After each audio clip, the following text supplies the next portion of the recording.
The only reason I'm showing this video is because it is out there. It is all over the internet. It's all over YouTube. It's been on Fox News. It's been on CNN. So it's been covered by the right-wing conservatives and the left-wing Democrats. Pretty much everyone has talked about this, and no one denies it.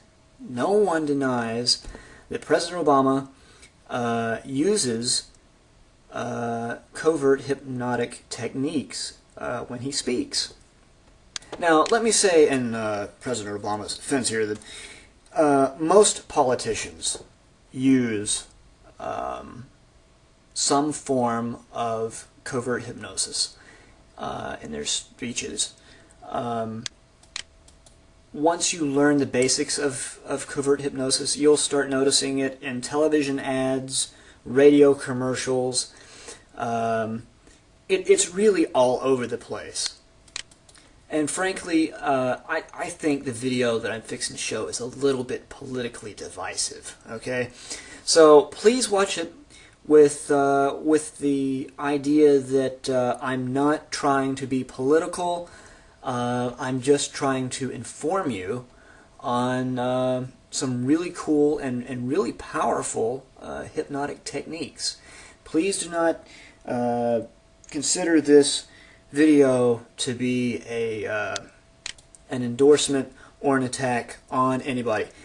A recent article by the Association of American Physicians and Surgeons suggests that Barack Obama is deliberately using techniques of neuro-linguistic programming, or NLP, a covert form of hypnosis developed by Dr. Milton Erickson. For example, one fundamental tool of conversational hypnosis, as it is called, is pacing and leading, a way for the hypnotist to bypass the listener's critical faculty by associating repeated statements that are unquestionably accurate with messages that he wants to convey.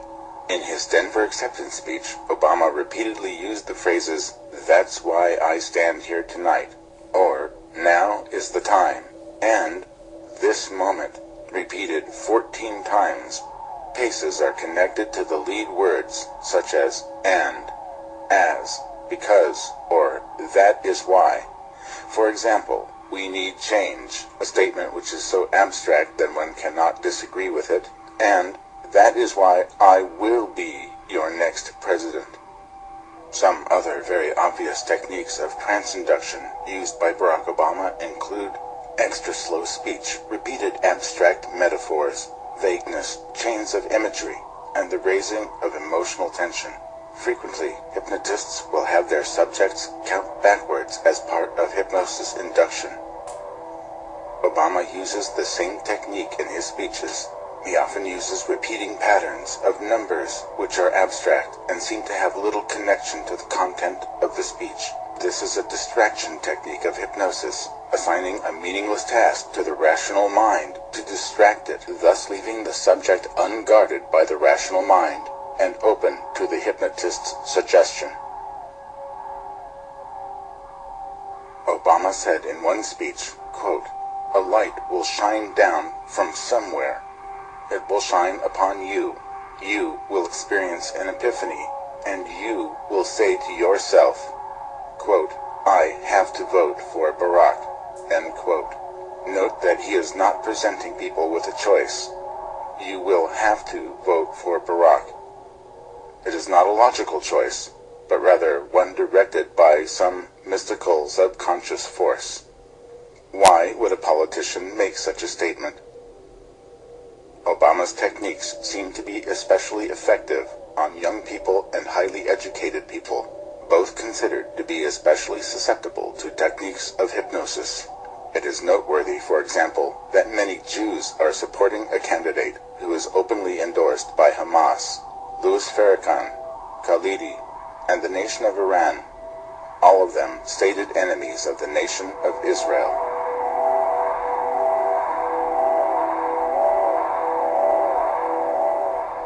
American democracy is supposed to be of the people. Now, as I said, that video was a little bit divisive, and the only reason I show it is not to be political, but to actually show you some examples of basically what I'm fixing to show you in a second, which is underground hypnosis. This stuff works. People use it all the time. Now, if you go back and you watch that video again, you'll notice a few things. Like you'll notice a picture of President Obama standing there with some images behind him. And a lot of those images are, one in particular was an image of like the Japanese flag with the rays of light coming off it. It's basically the flag that was used in World War II is kind of their war flag. So there's a lot of symbolism in that video, and while they're explaining the actual techniques, they're also using other techniques to try to control your mind and try to really guide your thinking. So that video is really interesting to me on a couple of levels. One, it actually explains the type of hypnosis that we are going to be looking at later on. And the other thing that, while it's explaining hypnosis to you, it's actually drawing comparisons in your mind, explaining, or not explaining, but showing two different images, showing an image of Barack Obama and showing images of our enemies, or at least former enemies, which has a hypnotic effect. So while the video it's supposed to be presented in a way that it's really doing you a favor, it's doing you a service by informing you, it is at the same time also hypnotizing you. So you have been hypnotized. Okay, so you've just seen the Barack Obama hypnosis video, and if you're like me, you're wondering, where did he learn this stuff? Well, he didn't learn it here. This course is new. Actually, this course is more advanced than the stuff that he was using in the video. This is actually a collection of some of the most current and up-to-date black ops covert hypnosis that's on the market. Now, this is a great course. I own it. I've used it. I've got a couple problems with it. I'm just going to be completely honest with you and go ahead and get that out of the way right here, right now. First of all, Taylor Starr, the guy that created this course, doesn't go into the ethical use of hypnosis. He gives you some powerful techniques, but he doesn't emphasize proper use of this information. And with this information, you really have the opportunity to take advantage of people. So that's my main gripe with the course. Also, there's a couple of modules that really don't belong in this course. They're great, informative articles or modules on the use of hypnosis for helping someone lose weight or to quit smoking. It's great information, don't get me wrong. But that's therapeutic hypnosis. And that really doesn't have any part of covert hypnosis. As in the video that you saw, and covert hypnosis doesn't work that way.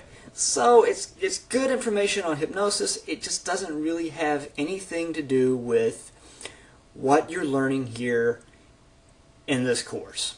Okay? Now, those are my two objections. Really, is the fact that he doesn't spend any time on the ethical use of this, and the fact that there's some information that's included that's really not part of covert hypnosis.